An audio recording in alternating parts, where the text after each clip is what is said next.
This is Montserrat culture, we'll be proud of it forever. This is Montserrat culture, we'll be proud of it forever.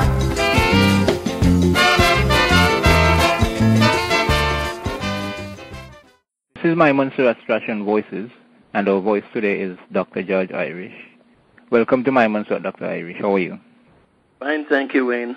All is well. So listen, one of the things we like to do here at my Montserrat is, we try to celebrate and preserve the culture a little bit. We're very excited to have you here today. Okay, man. It's a pleasure. Okay, so for the fans who might not know who you are, tell us briefly, who you are and which part of the island you came from. My wife usually calls me the Baker Hill boy when she wants to get at me, Uh-huh. But I actually was born in Baker Hill, but grew up in Cudgerhead. Mm-hmm.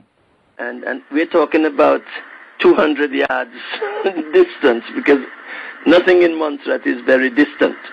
Sure. So the place where I was born and the place where I grew up are just a little distance, but they have two different names. Mm-hmm. The bottom line is that from there I went to church at the Anglican Church in St. Peter's, and of course Anglicans went to the Anglican school, so I went to St. Peter's School, even though Cavallo Hill School, which is a Methodist school, was so close to my home. Right. But that's how people were loyal to their church. I spent my first 10 years in St. Peter's Parish, and then we moved to Plymouth. Mm-hmm. And I lived in George Street first, which is where my father lived, and then we moved to Fort Barrington about 1954. So the rest of my life I really spent at Fort Barrington.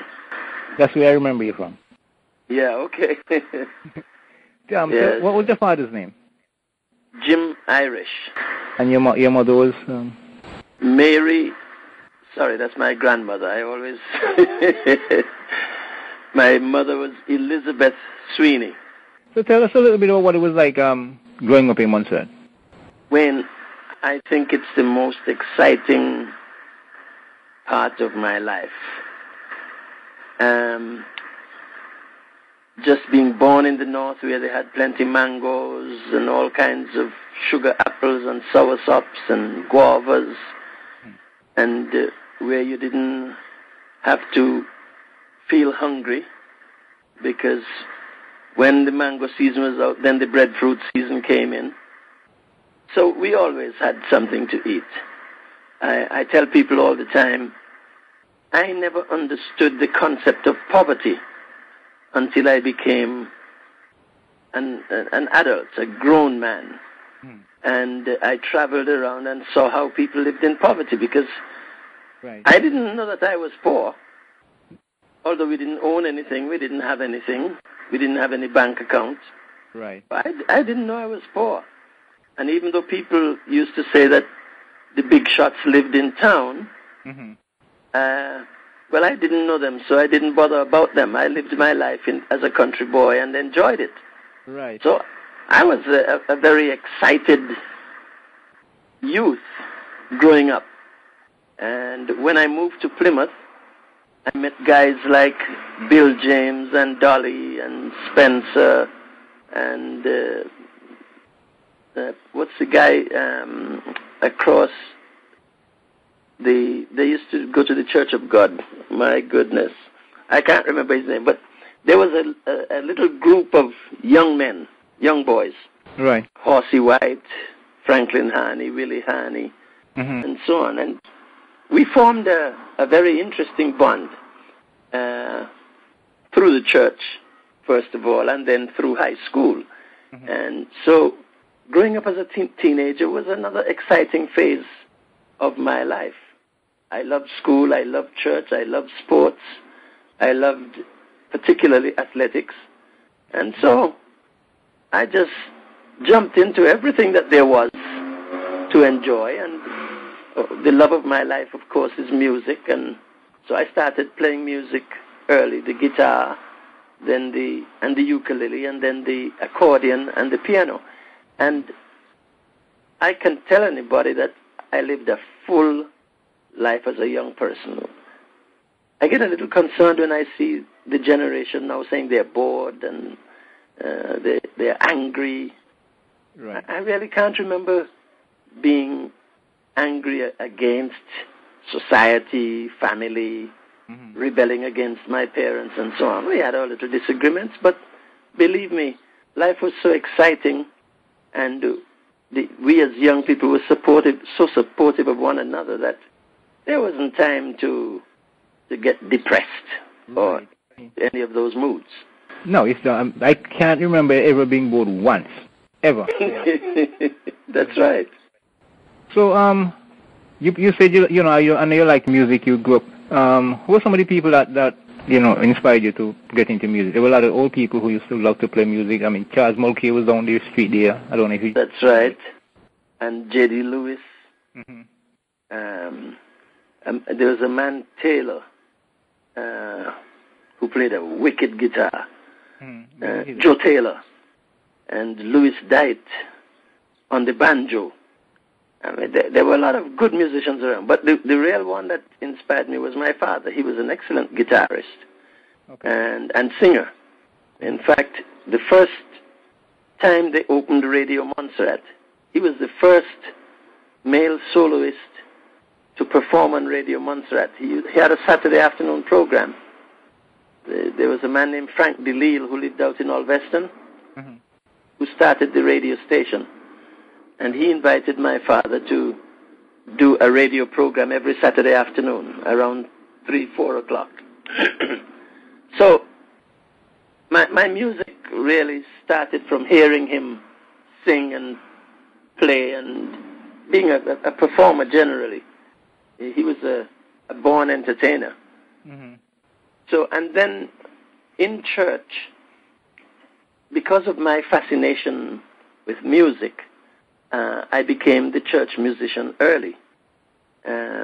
So really, all my life, I have been involved in music. And so any of the things that I did later that seemed to be strong in their cultural orientation came from that childhood experience. So you went away to study? Yes. Right. I went to Jamaica. Thank God for the government of Montserrat at the time. They got me a nice, fat, handsome scholarship that they called the Montserrat Island Scholarship. And I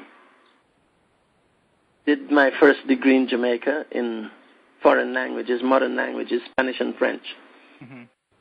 And there, too, I got involved in music. I was a choir director. I had a quartet that used to perform on a weekly basis. I always kept involved in music. And then when I graduated, I went back to Montserrat for a few months and got another scholarship from the university to return to do my PhD. So I ended up spending 16 years in Jamaica because after I completed the PhD, I stayed on the faculty and worked till I became the chair of the Spanish department. So that was fun. Interesting. Okay, well, let's talk about the period now. After you returned to Montserrat, you came back home, you're living home. What did you decide to do culturally at that time? Well, the real reason why I came back home is that the university opened a new university center in Dagenham. Okay. And all the people they had employed as resident tutor in Montserrat were retired people. People over 60 and 70. And somehow I felt that it was not in the best interest of Montserrat to commit its educational future and its cultural development to people who had already given the best of their life elsewhere and came to Montserrat as retirees to lead in that development.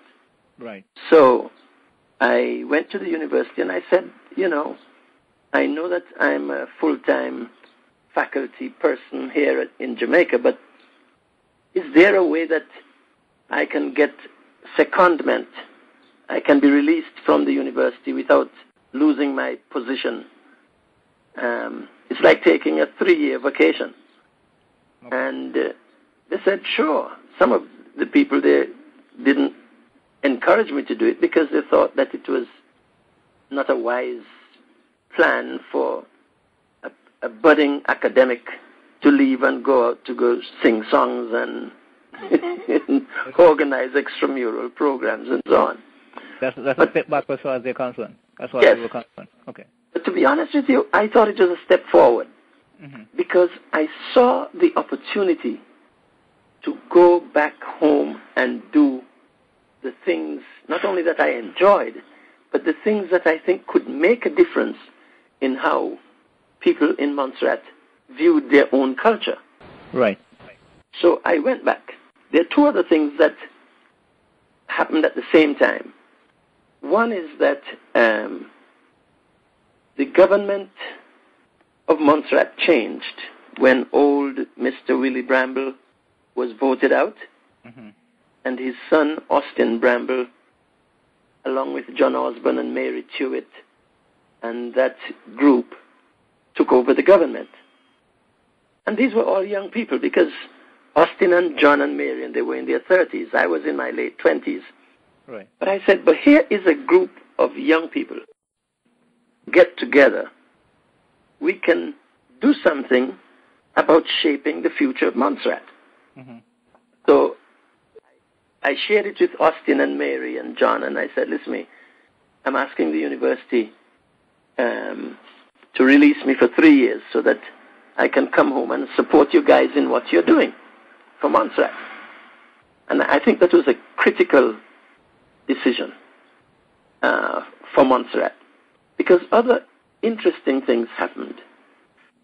There was a new regional consciousness in culture that led the Prime Minister of Guyana, Forbes Burnham, to ask UNESCO to finance setting up Carifesta, where artists from all over the Caribbean as far as Mexico would be able to come together for about 10 days or 2 weeks and exchange their cultural experiences.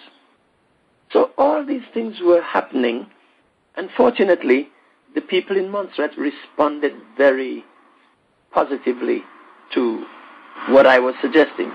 The only thing they didn't like is that I wanted to push for us to recognize Montserrat Creole, what people call dialect, or some people call it bad English and so on. Yeah. I wanted them to recognize that as a language, because I'm convinced it's a language. And but Montserrat people didn't like that, especially the middle-class people. And even the people who talk the Creole, say, how I do, how I say. Yeah. I mean, that's interesting. I mean, what is it that, not to sidetrack, what is it with that though? Is that we're not proud of the power because you've been telling you that's bad English or what? What do you think that is? You see, when you grow up in a colonial setting, and the masters tell you all the time, you're talking nonsense. Right.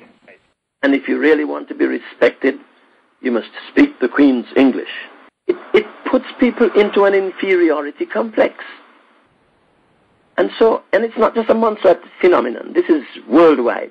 It is. Where people think that their own language is not worthy of being spoken in formal occasions, on radio, TV, or written in the newspaper, and so on. So Montserrat just fell into the groove with all the other places. And so they didn't like that part of my program, but everything else they like, because they like the jumpy dance, they like to jump up, and they like the singing and the Emerald Community Singers and the Montserrat Theatre Group and all those things that I put together. They enjoyed them. And what is more, when Carifesta came, many people were getting an opportunity to travel for the first time. Because I took the young masquerades from St. John's and Black Sam and Mr. Willie White from Harris is the drummer, and Willie Kinney and John and Ozzy Carty, a whole bunch of young people. Not just American community singers, a wide range of people I took to Guyana. So people began to get a different sense of the value of their culture. More than that, when we put on Major Brown's play, Big Business, it was such a hit in Carifesta that the government of Guyana asked us to perform not just in Georgetown where the festival was, but to go into the interior. They paid for us to fly us into the interior so that people who couldn't get to Georgetown could see what we were doing. Right. So that also raised the consciousness of our Montserrat performers. They said, but wait, you mean we are on a stage with people from Jamaica, Trinidad, Mexico, Cuba, everywhere, and we are selected out of all this crowd to be the ambassadors of culture. That changed people's thinking, man. Yes, I imagine it did. For the first time, they getting a sense of pride about where they're from. Of course. So, I mean, I literally witnessed a transformation in how Montserratians thought about their culture. And the other thing that I did, you see, I decided these songs need to be put down on vinyl.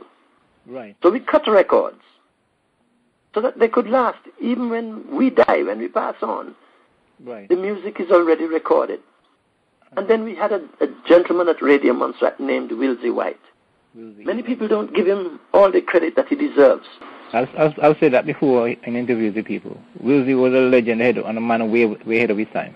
Oh, yes. Wilsey was the best thing that happened to Montserrat in broadcasting at that time. And so Wilsey got into recording every song he could hear, every calypso contest. Wilsey had one of the best collections of Montserrat culture at Radio Montserrat. What happened to it, I don't know. Because with the volcano, one never knows what happened. Right. But the presence of a Wilsey White doing his piece in the communications sector supplemented and expanded what I was trying to do from the university center. And then there were young people like David Edgecombe in high school who were interested in writing plays and so. So there was a nice, vibrant spirit of interest in cultural development. And the other thing that I did was to decide to write books. Because, you see, the people of your time don't usually appreciate what you're doing. This has been so from time immemorial. So I decided to start writing books. And so far, I've finished 30 books. And the whole idea was to document the things that we were doing so that people who come generations afterwards would have a reference point. You see? So I started a publishing business at the University Center and encouraged other people to write, poets, short story writers. Right. You know, so the cultural environment was wide enough, broad enough to embrace anybody who had an interest in the arts. Right. And then, of course, we pushed drumming and dancing, and that's where Willie Kinney got his start. And I understand he's still doing his business in Europe. But that was what impelled me to do these things, because I was proud of Montserrat. In those days, nobody could open their mouth, you know, about Montserrat, and I didn't fly down their throat, right, unless they were saying something really positive and true. Well, let's break down a couple of the things there. Starting with the Emerald Community Singers. Tell me a little bit about that. Some of the people involved in that early on and how you put that together. Yes. Well, I'll go back to my secondary school days. One day I went to the principal and I said to him, I wanted to form a choir. And he said, what, a choir? I said, yes, I want to form a choir. He said, all right, go ahead. I went up the corridor of the secondary school, the southern wing, and I stood at one end and shouted, anybody wants to join a choir, come out and meet me outside. And surprisingly, quite a few of them came out. It's interesting how you can start something. You don't even know what you're starting, but you have a vision, you have a dream, you have an idea, and you throw it out. Right, right. So, and when the principal heard us singing, he said, wait, you all are sounding good. I want to know if you'd be interested in starting a Saturday morning radio program for children on ZJB. I said, sure. So that's where we got our start. We used to go to ZJB every Saturday morning to sing. Now, having done that at high school, I then went to university. And if you're really interested in something, you're going to pursue it no matter where you are. Right. The first week I landed in Jamaica, I formed a quartet. I found 3 other guys, 2 medical students, one from Trinidad and one from St. Vincent, and another Spanish student from Trinidad. And the 4 of us formed a quartet. It was an impromptu thing because they were having a welcome concert, and I said, man, look, let's practice a song and go and sing. And apparently it went so well that the people called for more. Nice. But we didn't have any more songs. There's only one song we had practiced. So when after the event, I said to them, well, look, since people seem to like what we're doing, why don't we just start practicing?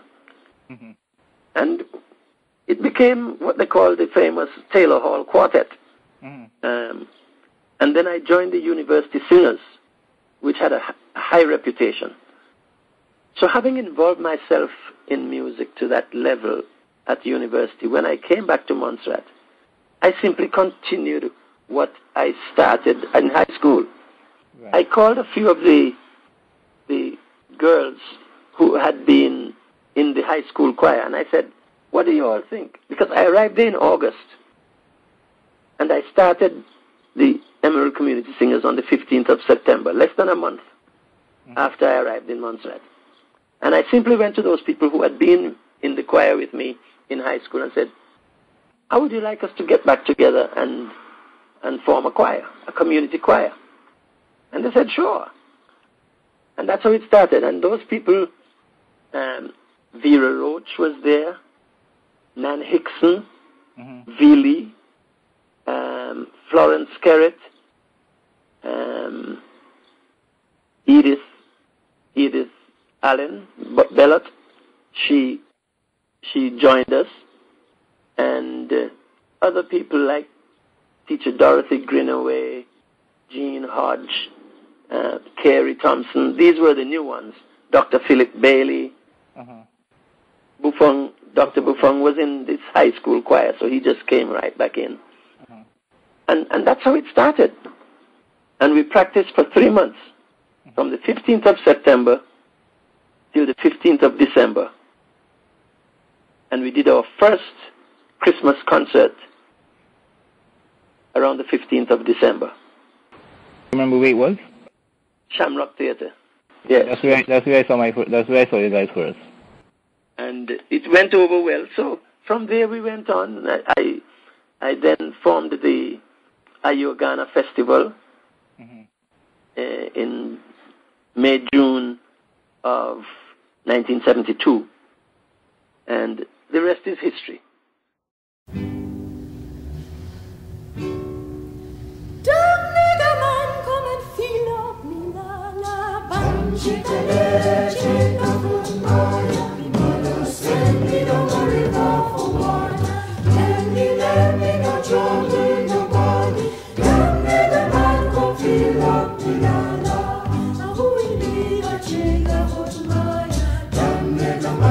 Feel up,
how it started. So you made, was it part of you, did you make a conscious effort there to do the Folk songs? The folk songs? Because these are songs that, I'd hear, the old people and them are sing. We never really hear, that's the only place you hear them. Yes, yes. I was surprised when the first time I went down to the theater and heard you guys singing.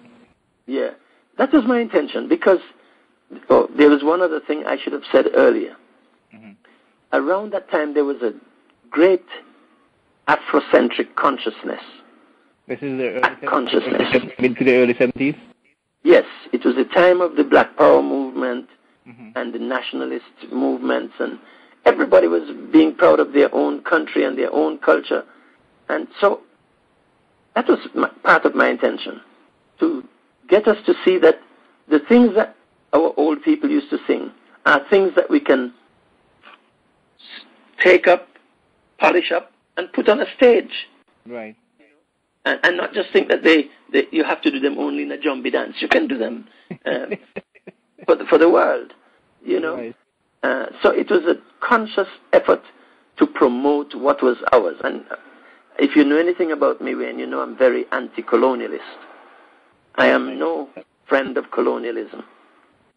And so for me to promote our own culture, our own history, was something I did with great pride and enthusiasm, because I wanted it to be like, to balance out our sense of ourselves, because up to that point, we all just wanted to be good black Englishmen. Sure. And no matter how hard you try, it's a rough call to take an African who is brought up in the Caribbean and whose speech and thinking and emotions are all built in a culture that is different from the English. The English don't sing songs and dance as we do. They like to stand up straight and sing. but we West Indians standing up straight to sing and to enjoy music is a far call from how we respond to music. So that was truly one of the things I hoped would evolve out of this. And I also wanted to see it developed in the schools. Mm-hmm. So it was not just for the adults and the adult community. I wanted to see them start teaching West Indian history. Because when I went to school, nobody taught me West Indian history. Nobody taught me West Indian literature. Mm-hmm. I did Shakespeare and Milton and all of those guys. And I said, no, it's time for us to change that. I'm not saying stop studying those guys too, because world literature is world literature. Right. But let's start where we are. Encourage our young people to write and to study and and enjoy their own literature and history. Tell us about slavery. That's all the topic. A lot of them not comfortable talking about this. Well, slavery, or what I call enslavement, is something that has been around for ages. The Greeks had slaves, the Romans had slaves, the Egyptians had slaves, the Chinese had slaves, So slavery in itself is not what we know it to have been in the Caribbean. Because in those ancient civilizations, slaves, it didn't matter what color you were. There were white slaves and yellow slaves and all kinds of slaves, because there was no racism. The main social difference was, are you a Roman or are you a barbarian? That was the distinction, whether you're black or white. Are you a free man or are you a slave? And not only did they not bring race into it, they treated their slaves well, because it was the master's responsibility to take care of his slaves and to treat them like human beings. Mm-hmm. Well, then came the Europeans, and they went to Africa and brought African people over here, some of whom were of a higher social caliber than they were, because some of the Africans they brought were chiefs and kings. And the white men that came were mainly thieves and robbers and prisoners who came to serve their sentences, and a few who borrowed money from the Jews and the new European banks to furnish their ships and so on, and to get their plantations. There were no great rich people. But when they came here, privilege and power changed people's thinking. And they realized that here was a population of black people who were strong, because whereas the Native Americans, the Indians as they call them, were dying out, these Africans were standing up strong, and they said, well, we have to keep them in subjection. We have to make them feel inferior. And that's when they started saying, well, you're black and you're not human. The first time in history that anybody ever said to a slave, an enslaved person, that he was not a human being. He was just property. And even when they eventually acknowledged that, well, they might have some human characteristics. Yeah. They say you're only worth half a man. Yeah, or they had, so one thing I looked at, they had, some minor percentage. So Exactly. They quantify humanity as some, minor percentage. Yeah. So racism was born out of that situation, where those in power, those who enjoyed privileges, tried to find a way to make the others feel less human, less capable, less intelligent, and they started forming theories that the size of the African brain doesn't allow the individual to think like the Europeans. I mean, that needs a long lecture. But that is the kind of context out of which racism was born. And where all of a sudden, if you were black, you were a slave. If you were black, you were subhuman. So that is the harmful part of slavery. But because they had political power, they had social status and power, and they had economic power, they controlled everything. So they decided where you could go, what you could do, when you could sleep, because they had the police. They even had the church to help them tell the lies. Right. So there are a lot of aspects to it, that we need to educate our young people about.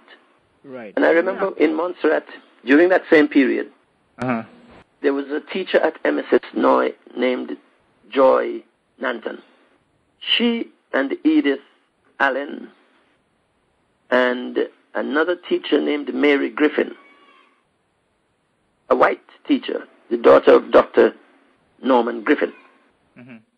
They decided that they wanted to introduce West Indian history at MSS. And in doing so, they also wanted to introduce something called Know Your Past, which was a way of introducing Montserrat history. So they came to me and to Dr. Fergus, Howard Fergus. And they said, this is our idea. What kind of support can you give us to really make this happen? And we got together as a team of 5 or 6 people and started writing articles for the newspaper. And Joy and her group used to put out things, a column in the Montserrat Observer, I think it was that time. Either the Observer or the, I don't remember the name of the other paper. But they put out a weekly column, Know Your Past.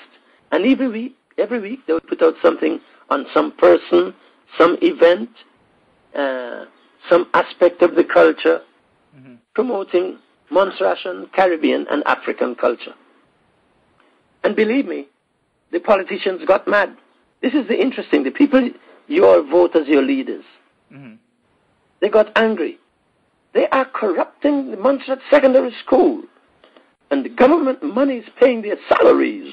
And government money is maintaining the school. And we can't have these rebels coming and bringing in this Montserrat culture into the school, when nothing embarrassed me more than to hear my own politicians, my elected leaders, get on the radio and get in the newspaper and make those false and silly allegations against people. And that has a history of its own, which I won't touch. Right. It goes to show when you try to make change, when you try to turn the focus on ourselves for our own benefit, for our own development, there are people in high positions, people well placed, who are as much Montserratian as we are, who would try to cry it down, close it down, and if they could do it, they would jail you. Yes. Because nobody was committing a crime. We were just opening people's eyes to see what valuable treasures they had in their own culture. So that's one of the things most countries have to face, dealing with negative elements in the society who have power. Well, how did they shape out eventually? Because by the time I got to MSS, they were teaching, they were teaching West Indian history and that kind of thing. Yeah, well, that came because in 1968, something happened at the University of the West Indies in Jamaica. There was a professor named Walter Rodney from Guyana. And he was going around giving lectures on African history because he had gone to Africa to work at a university in Tanzania. And when he came back, he said he was coming back home to the Caribbean. And he was promoting what he called Black Power. And so the government of Jamaica banished him from Jamaica. And it started a whole riot in the university and in the country and across the Caribbean. Right. But people woke up and said, but there's something sensible about what this guy is saying. Why should a university be teaching European literature, European history, European everything, and nothing Caribbean? And they're called the Caribbean University, the University of the West Indies. Right. And that's all Rodney was saying. Let's start looking at ourselves and see, we have another glorified English institution. All we can teach is European history and English history, when in fact, we have our own history that we should be teaching. And he had a lot of opponents, but that riot that happened in 68 spread over the Caribbean, where people began to wake up and say, but it's true, what the guy is saying makes sense. Right. And so eventually it spilled over into the riot in Trinidad. What's the name of this guy? The Muslim guy there in Trinidad. Yeah, I know. I can't recall his name right now, but I know. All of those elements were coming together where people were beginning to think about the importance of African studies and Caribbean studies in the curriculum, both in university and in the schools. So by the time you got to MSS, yes, that had become a reality because the university had to change around its curriculum. I taught several Caribbean literature classes in Spanish at the university, created them because, before they used to just study the literature of Spain and to some extent Mexico and Argentina and so on. Right. But we started looking at Caribbean literature as a new area. And so it just continued to grow from stage to stage and impacted the whole region. Interesting. I wanted to ask you about the Jumbi dance. Yes. I think that's fascinated you as much as it fascinates me today. Tell us a little bit about that. Yes. You see, the Jumbi dance is a core part of Montserrat's culture in the sense that it is a part of the African heritage.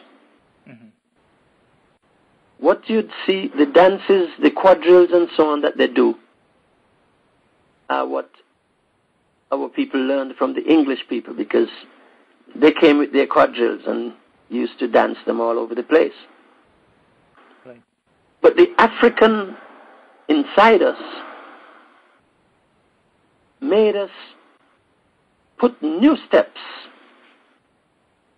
to these quadrilles, which ended up in both the Jumbie dance and the masquerade, because it's the same quadrilles that are used in both cultural forms. So what you see the masquerades do at Christmas is what the people did in the Jumbie dance. And that brings with it a whole system of beliefs, because you dance because you believe the dance can make a change. Right. You dance because you think it gives you an opportunity to communicate with your ancestors. So, and then the dance became so important to Montserratians that it became a central part of weddings, christenings, funerals, you name it. So, the more sophisticated people, the middle class people, the town people didn't too much patronize these things openly, but secretly they went. That's a part of the irony. They don't want anybody to see them. It's like how many of the church people I knew who were older than, of the older generation, they would go to church on Sunday and have communion, but that didn't prevent them from going to the Obium on Monday, Tuesday, or Wednesday. Yeah, true. That's true. You understand what I mean? Yeah. So in our culture there has always been this dichotomy. The African part of us that we try to hide because the masters have told us that we can't do these things. They must be hidden. They must be done they shouldn't be done at all. But we used to do them in secret. Right. So that dichotomy it is fading out, because Jumbie dance has pretty much faded out. The masquerades were on the verge of dying until they were rescued again. But that definitely is the core of that, and the language are the core aspects of our African heritage. So it is not surprising that it is fading out, because first of all, with education, people change their belief systems. Right. A lot of things that you used to accept because your grandparents believed them and said them and practiced them, a lot of people, when they get to grammar school, they change their mind. And worse yet, by the time they get to university, they change their mind. That's one. And secondly, the growth of evangelical Christianity, the Pentecostal movement, Pilgrim Holiness, and so on, which don't embrace those African beliefs. So that is another part of the reason why it has died out. And the third part is that, we've always been ashamed of these things. So the more we can hide it, the more comfortable we feel. So there are a lot of factors that influenced that. And I don't think it's going to be easy to retrieve it, because, you see, belief systems are nurtured in the oral tradition. It's the Jumbie stories. Because I heard some fascinating Jumbie stories. How the head used to raise and the seahorse tall like a tree. My great-grandmother used to tell me those stories every night. Oh yeah, I grew up with my grandparents, and they get together on this the afternoon time, and that's all they talked about. That's right. But we see when that generation passed, those nuggets also passed. Right. We, the younger generation, are not holding on to that. So those are some of the reasons why these things fade out. Yeah, and they talk to younger people and they tell you, well, it's stripping and stuff. They're not believing in a Jumbie. Exactly.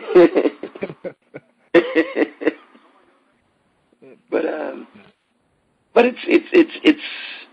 it's important that we all know and recognize some of the subtle ways in which Africa still abides in us. and some of the subtle ways in which American television is invading and actually in large measure conquering that aspect of our culture, because people are more interested now in soap box, what they call it, soap operas. Those, they don't want to hear a jumbie story. If they can see what I call, I don't even know the things because I don't look at them. Something about medical, there's a medical one, a medical program, like Days of Our Life or something like that. Those kinds of programs.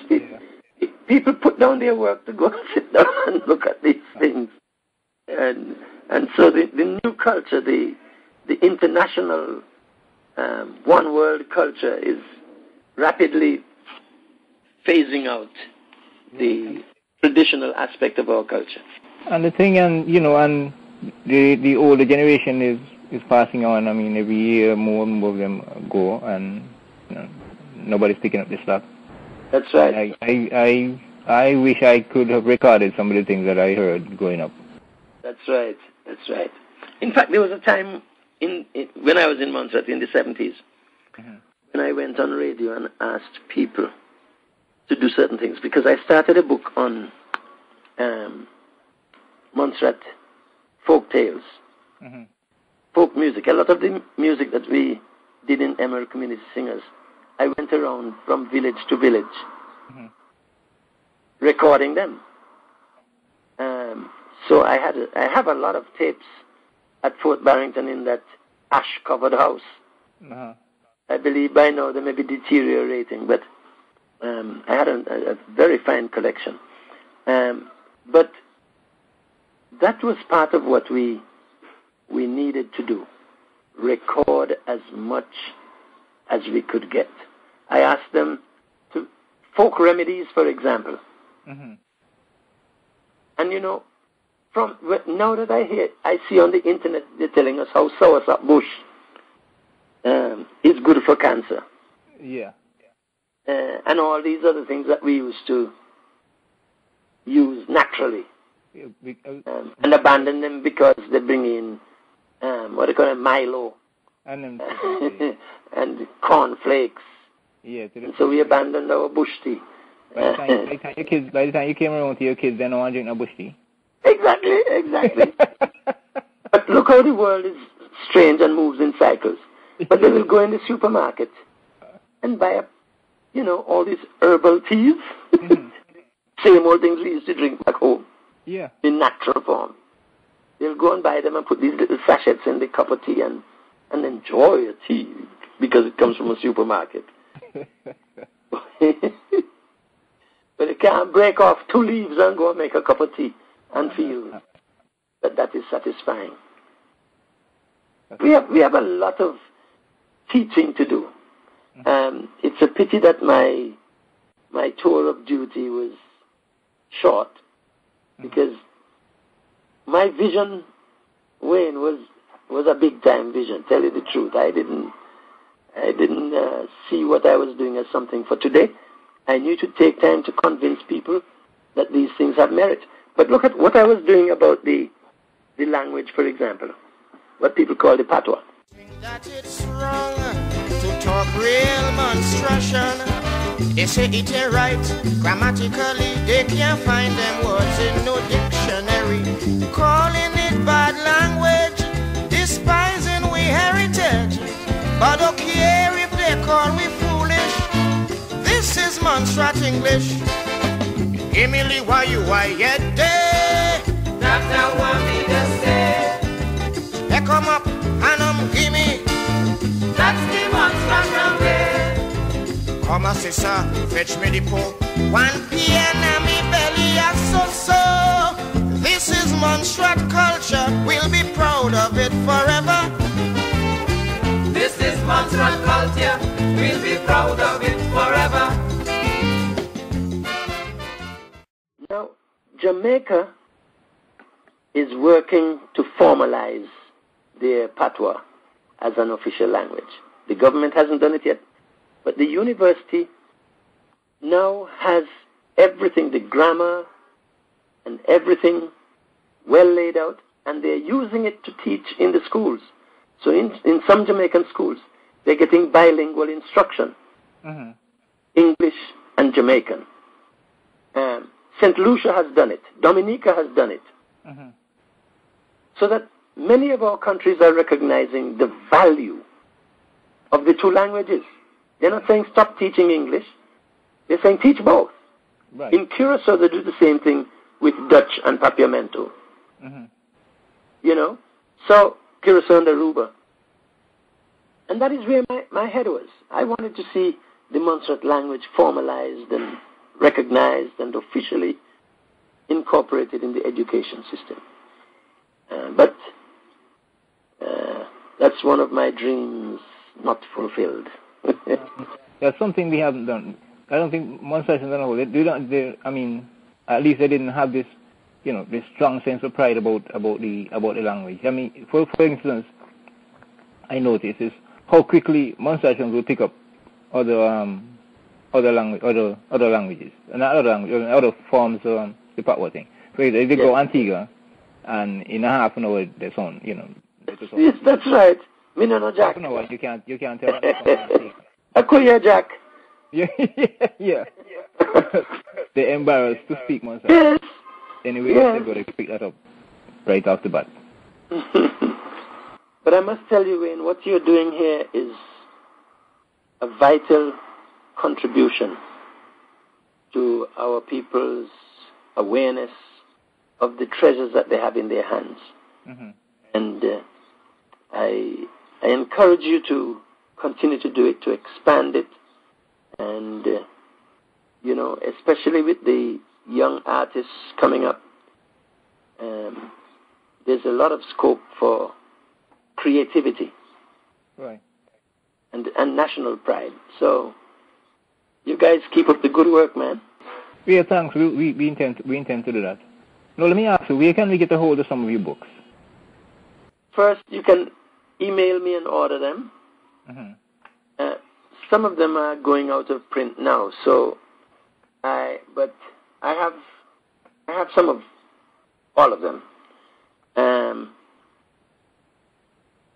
Some are about Montserrat. I have others which are about Caribbean, West Indians in New York. Right. Because since I've been here since '86. So a lot of my writing has been about West Indians in New York. About the people, the culture, the students, the education system, and so on. So that's another side of my work. But the ones that focus directly on Montserrat, they're available. I have an office in Brooklyn at the university, out of which we do that, and I also have a publishing company. So we publish our own books and so on. So if anybody is interested, send us a list of the books you have available, and we'll put it up. And okay, good, okay, great. And you do you still write? I mean, you write some poetry and stuff. I haven't written any poetry recently, but I write more in the line of education and history. But my poetry is available because they use them in the university. They teach them in Caribbean literature classes. Okay. In the university, so they're around. How can we get a hold of some of them to put up so people can, I'll send you the information. I'll send you the list. Okay. And as I say, if you interested in any, let me know which ones, and I'll mail them. Okay, sounds good. Okay. So before we go out, I have to ask everybody else. As an MSS grad, you got to tell us which house you were in. Well, I was, from day one till the last day, an Orange House man. Okay. And I noticed they're not winning anything, but Orange House had its glory days. But I'm a fan of Orange House. Okay. I was in. What about you? I'm a Blue House man. Oh, you're Blue House. Yeah. Blue has a long winning streak, man. They always had the best athletes, I have to say that. Yeah, some of the best distance runners came out of Blue House. Yes. Let's have a quick look at athletics and at MSS. What was cross country like in your day? Because, I mean, cross country for me was everything. Well, that was my main event. Mm. When I went to MSS, the first year I went to MSS, is the first time I hear about cross country. Uh-huh. So, the day came, and they made the mistake of letting the younger ones leave, must be 2 minutes before the seniors. Right. Yeah, they had the breakdown, what they call classes, class 1, class 2, class 3. Yes. So, and I was in the lowest group. I just came in as a freshman. And I tell you, Wayne, from the time I hit Sturge Park, I knew I was going to win that race. Because I didn't see any of them big fellas coming behind me. Uh-huh. And when I hit Hot Water Pond, they still use that same route. Well, we used to have to run before the volcano. Yeah, that's the route. That's the route we used to use. Yes, yeah, man. Hit Hot Water Pond, and I start climbing that hill over there to get up to that Fox's Bay Road. Uh-huh. And I realized none of them were behind me. I knew I could coast along, and I went. And when I hit George Street, because we came down Fort Barrington, when I hit George Street, I mean, you came out of nowhere, I saw a guy from Harris's, uh-huh. Archie Markham. He just died recently, but he's one of the great Montserrat writers. He used to live in England and France. Uh-huh. I saw Archie coming behind me, man. But by that time, I was busted. So by the time we got to past where Barclays Bank is there. Ah, you're coming on Church Road. Church Road, man. I was on the last 100 yards when Archie passed me, man. But he's the only one who caught up with me. Uh-huh. So then he went to England soon after that. So the next year I decided no Archie around, and I did it. So cross country was my event. Yeah. Archie is the only one who ever beat me in cross country. But those were exciting. I mean, I imagine you all had the same excitement. But believe me, incredible. We had a ball doing those things. I wasn't a runner when I got to MSS, Okay. I got into cross country because, if you want to get out, you got to have a doctor's note. And yeah, that's right. too much trouble. And Peter White was the principal then, and I didn't want to get in trouble with Peter White, so I jumped in and I ran. I finished at 10th, I think, that first year. Yes. And it took me 2 years, I think, to actually win it and break the record. But there's nothing like that. It's good, man. But it was fun because, you see, that also gave me the start because the longest race we had on the field was the 800, 880 yards, they used to call it. Right. And Jim Bass and I used to control that. And he always beat me to the tape, so. But when I went to university, I picked up the 1,500 meters. And so I represented the university in the 1,500 meters. Yeah, but I enjoyed my athletics. I was not good at the jumping. I could at least get a standard point. Yeah. I could get a standard point in long jump and high jump. But I never really won those. But I held my own in the 100 and 200. For some strange reason, I never mastered the 400. So I used to sit out the 400 and then wait for the 800. Who are some of the people that who Montserrat would know who went to school with you? Because, MSS, if you're growing up on Montserrat, getting to MSS was everything for you. Yes, that's right. That's right. Who are some of the people that went to MSS with you? Okay, Horsey, John White, mm-hmm. and his wife Gwen. They were there. Jim Bass, was there. Ruel Francis was there from Cork Hill. Mm-hmm. And then, I don't know, you know Birdley. Yeah, man. Bird's oldest brother, Beresford. He lives in England. Mm-hmm. He was the champion sprinter in our class. He and his sister, and Grace, the other his sisters, they're all good sprinters. Mm-hmm. You know, Gracelyn Willsie's wife. Yeah. She was an excellent sprinter.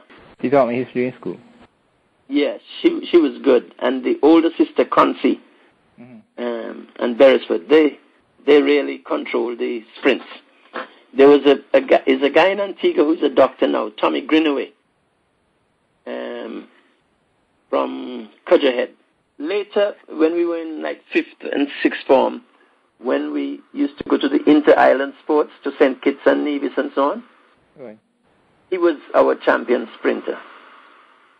I would always sneak in second place behind both Beresford and Tommy, but never made it to the first spot in the sprints. Mm-hmm. And then among the ladies, Vera Roach, Claristine Piper Bramble, and her sister Bernice, Ruby Man Warren, all those were people in my class. Florence Skerritt, Eunice Skerritt, from Cork Hill. Mm-hmm. Yeah, those are some of the people. The ones above us, the Maloney brothers,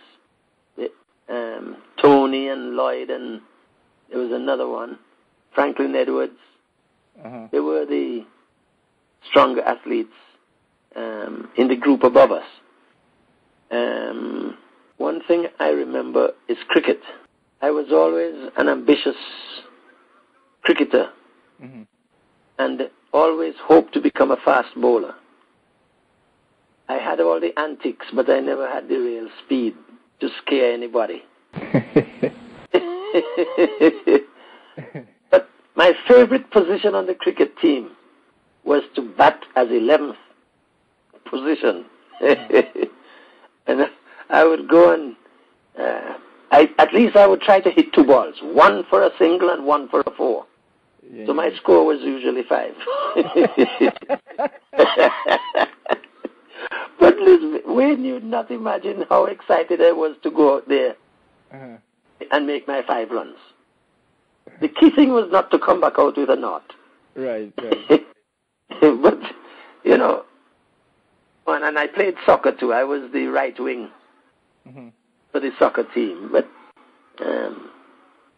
yeah, there were some fellas that I know you wouldn't know because they went off to England, like Will Bazzi and Adrian Franklin and those guys. They left Montserrat.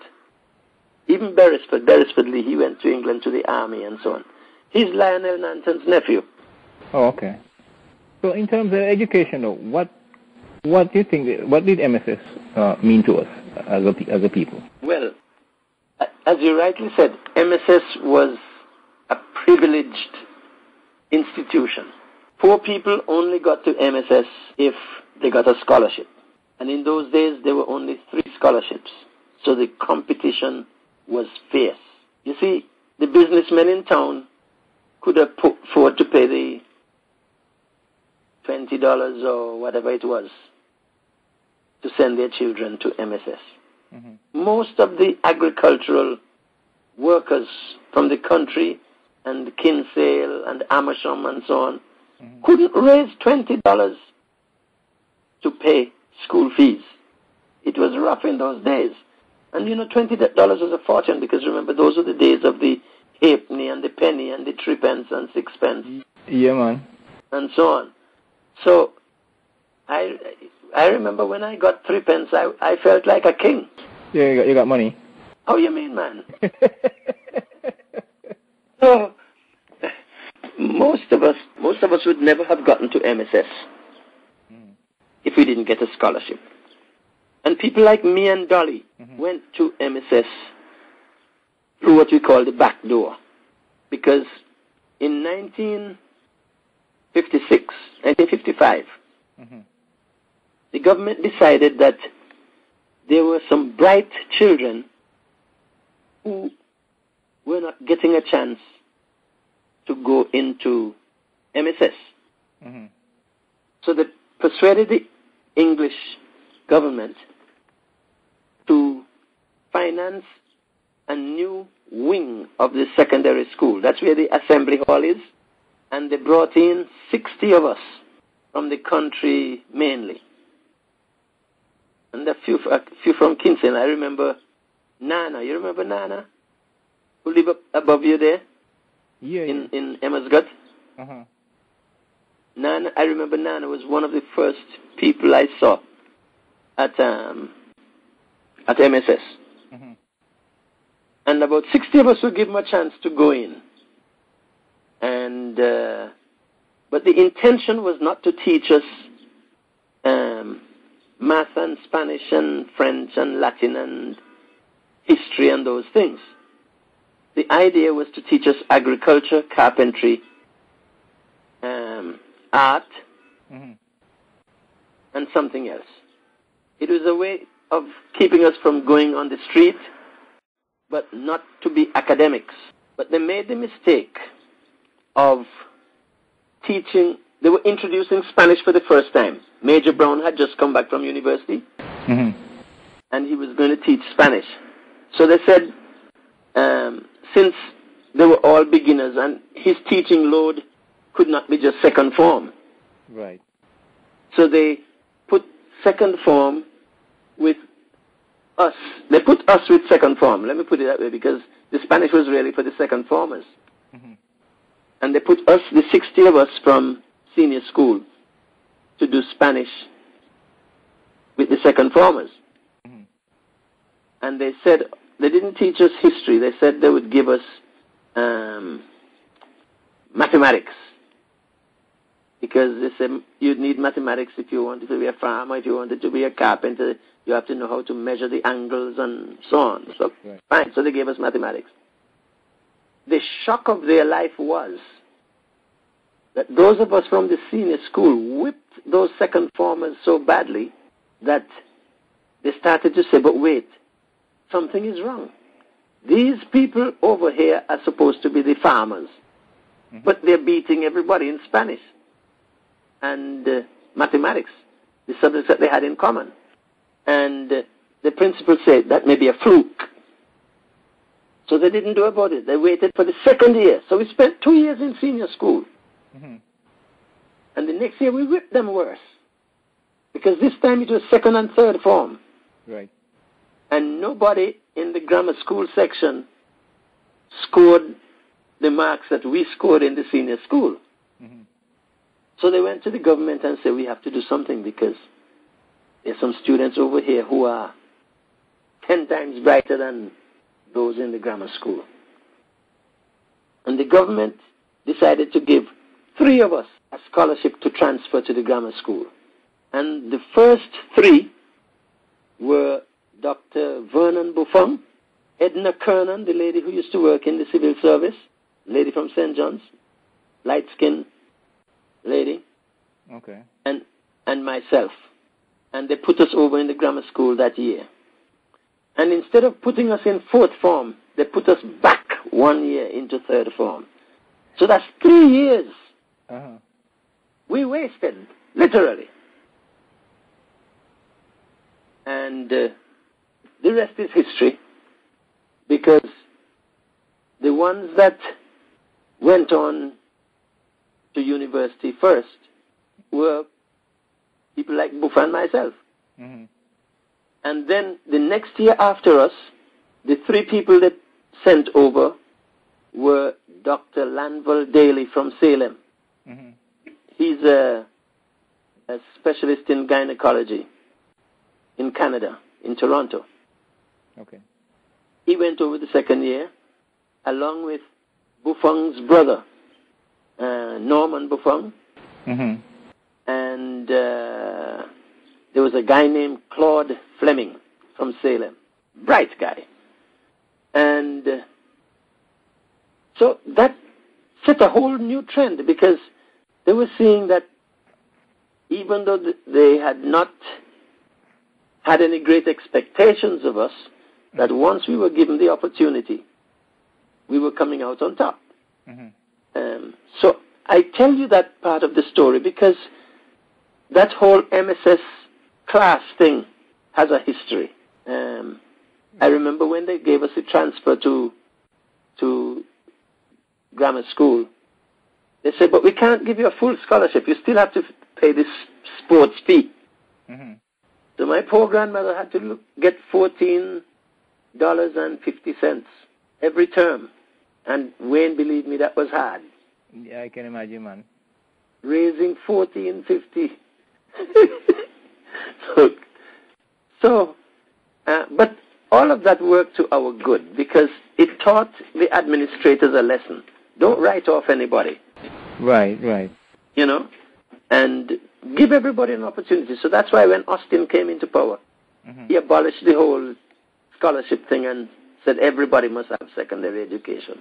Right, and introduced the entrance exam. That's right. So, but those are some of the interesting aspects of the MSS days. We had some good teachers, and very few of them had degrees. Because I remember Mr. Brown had just come back from university. He had a degree. And the principal, Mr. Blackman, had a degree. And there was another Bajan named Miss Tumol, Rollins, and Goodrich. They had degrees. But none of the Montserratians had degrees. But they still took us to the top, you know, because I always talk very highly of Kenny Castle and John Morgan and Kenneth Lee. Yeah, those guys were excellent teachers, actually. They went to university after they had finished with us. I have to commend them for the excellent job they did. That was a very interesting period in our history when Austin Bramble came in. Yes. I mean, Mary Truitt, who was from Trials there, was a fascinating woman. Yes. Great lady. She played a big part in getting festivals started. We're celebrating 50 years this year. Yes. You know, they did so many things coming in there that, you know, we sort of take for granted today that might not have been had they not come in. Yeah, and the other aspect of Montserrat's excellence was in netball. Because in 1959, MSS was the only place where netball was played, actually. Because in those days, sports was compulsory. Right. So those girls had to practice every Thursday. And the same thing for us in cricket and football. You didn't have any choice. So they were very good. And the first year that they introduced the West Indies competition, netball competition, Montserrat reached the finals. Montserrat defeated Jamaica, St. Vincent, Dominica, all of those places. And they went to the finals with Trinidad and Tobago. And Montserrat led that game. It was like a seesaw. And Trinidad, they were tied, Wayne. And in the last minute, Trinidad scored the winning goal. And that competition was in Montserrat, incidentally. Okay. But who were on that team? There's some of the people you would know. Mary Truitt. Mary Truitt, yes. Sybil Southwell. Ina Dyer. Kathleen Russell. Nan Hickson. Vera Roach. Claristine and Bernice Piper. That was a team. You know Beverly Bramble? Beverly and Barbara Bramble? Do you remember them? Yeah. Their mother. Oh, and the two Daniel sisters, Jim Bass's wife and her sister Mildred. That was a team. But they whip all those Caribbean teams, man. Yeah. So that's another highlight of the MSS days. Yeah. But that high level of performance came because of the weekly practice. Right. You see, nowadays when people practice when they want, they go out when they want, they can't win anything. No, not happening. You've got to practice. And I think once Mary got into power, she thought she continued introducing netball to the schools and netball. That's right. Yes. Kind of thing, and she was very big on netball. Yes. And one other person, Eileen Edwards, was very involved too. Mary and Eileen and Sybil was the captain, I think. Mm-hmm. And Mary was the manager. I think that's how it went. But they were a great team. I always remember them. And where they you see the other islands had tall players, strapping women, man. And this Montserrat team was a group of short girls. So when the other teams were passing overhead, the Montserrat team specialized in low passes. Right. Waist height, knee height. That's how they actually defeated those other people.